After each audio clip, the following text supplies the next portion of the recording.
বিশ্বের অন্যতম গুরুত্বপূর্ণ সামুদ্রিক রুট হরমুজ প্রণালী আবার সচল করতে কূটনৈতিক ও সামরিক তৎপরতা জোরদার করেছে সংযুক্ত আরব আমিরাত। তেহরানের অবরোধ ও পাল্টাপাল্টি হামলার কারণে এই জলপথে বাণিজ্যিক জাহাজ চলাচল মারাত্মকভাবে ব্যাহত হচ্ছে, যা বৈশ্বিক জ্বালানি সরবরাহেও প্রভাব ফেলছে।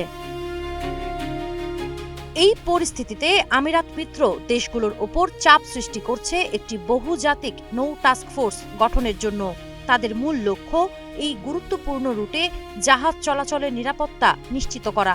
আবুধাবি ইতোমধ্যে যুক্তরাষ্ট্র সহ পশ্চিমা দেশগুলোকে জানিয়েছে প্রয়োজনে তারা নিজস্ব নৌবাহিনী মোতায়েন করতেও প্রস্তুত। জীবন অবাক না করলে কে করবে? 28% মিল্ক ফ্যাটের অবাক করার সাথে ফ্রেশ মিল্ক পাউডার। জীবন অবাক করুক প্রতিদিন।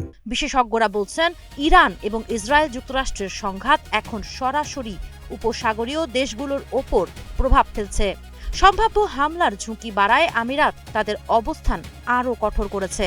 একই সঙ্গে আমিরাত ও বাহরাইন মিলে জাতিসংঘ নিরাপত্তা পরিষদে একটি প্রস্তাব আনার উদ্যোগ নিয়েছে, যাতে এই টাস্ক ফোর্সের আন্তর্জাতিক বৈধতা নিশ্চিত হয়।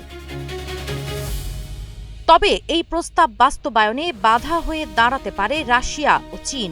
উপসাগরীয় দেশগুলোর আশঙ্কা, যুদ্ধ শেষ হলেও ইরান হয়তো এই প্রণালীতে নিয়ন্ত্রণ বজায় রাখতে পারে। সব মিলিয়ে আন্তর্জাতিক নৌ টাস্ক ফোর্স এখন শুধু একটি কৌশল নয়, এটি হয়ে উঠেছে আঞ্চলিক নিরাপত্তা ও অর্থনীতির জন্য এক গুরুত্বপূর্ণ লড়াই। সাবা খান, নাগরিক প্রতিদিন।